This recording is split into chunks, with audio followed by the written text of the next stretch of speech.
જે થાનગઢ અને મૂળી વિસ્તારના જે ગામડાઓની અંદર જે કાર્બોસેલનું અનધિકૃત રીતે જે ખનન થાય છે અને એમાં ખાસ કરીને જે સરકારી પડતર જમીનની અંદર અને ખાનગી માલિકીની અંદર આ જે ખનન જે થઈ રહ્યું છે ગેરકાયદેસર, એમાં જે સરકારી પડતર જમીનની અંદર થાય છે એને તો અમે આઈડેન્ટિફાઈ કરીએ છીએ કે આ કોણ ઈસમો કરી રહ્યા છે. સાથે સાથે જે સર્વે નંબરમાં થાય છે ખાનગી માલિકીની અંદર જે થાય છે એ જમીનની અંદર આઈડેન્ટિફાઈ કરવામાં આવેલા છે. એમાં જામવાળી અને ભડુલાની અંદર છે 32 ખાતેદારોને આઈડેન્ટિફાઈ કરેલા છે અને આજની પણ રેડની અંદર છે લગભગ 10 થી 15 ખેડૂતો છે એ ટૂંક સમયની અંદર આઈડેન્ટિફાઈ થઈ શકશે.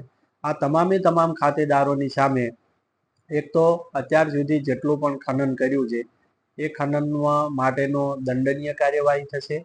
સાથે સાથે આ બિનખેતી કરાવેલી નથી અને બિનખેતીનું કૃત્ય કર્યું છે, તો જે તારીખથી બિનખેતીનું કૃત્ય ચાલુ કર્યું છે તે તારીખથી કરીને આજ દિન સુધીનો જે પણ કોઈ ગુજરાત જમીન મહેસૂલ નિયમો 1972 મુજબ જે દંડ કરવાનો થાય છે એ પણ કરવામાં આવશે.